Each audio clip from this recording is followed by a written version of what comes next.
Hi friends, welcome to Crown Tasty Samayal.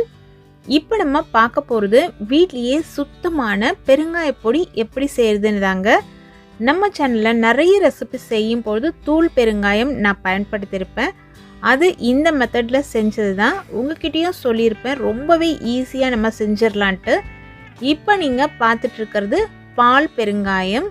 இது சாதாரணமாக மளிகை கடைகளில் கிடைக்கிறது இல்லை. மேபி சில ஊரில் கிடைக்குதா அப்படிங்கிறது எனக்கு தெரியல. பொதுவாக நாட்டு மருந்து கடைகளில், அதாவது சித்த மருந்துலாம் கிடைக்குது இல்லைங்களா, அந்த மருந்து கடைகளில் இந்த பெருங்காயம் கிடைக்கும். நீங்கள் பால் பெருங்காயம் அப்படின்னு கேட்டு வாங்கிக்கோங்க. வாங்கும்பொழுது நல்ல குவாலிட்டியில் சுத்தமாக இருக்கிறதா பார்த்து வாங்கிக்கோங்க. அதை ஒரு மிக்ஸி ஜாரில் சேர்த்துட்டு நல்ல பொடியாக நம்ம அரைச்சி எடுத்துக்கணும்.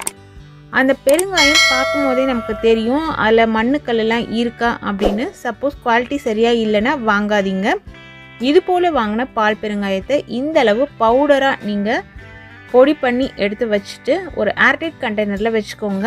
இதை எப்போல்லாம் நமக்கு பெருங்காயத்தூள் தேவைப்படுதோ அப்போல்லாம் பயன்படுத்திக்கலாம். வாசனை அப்படின்னு பார்த்தீங்கன்னா நம்ம சாதாரணமாக கடைகளில் வாங்குகிற பெருங்காயத்தூளை விட கொஞ்சம் வாசனை குறைவாக இருக்கும்.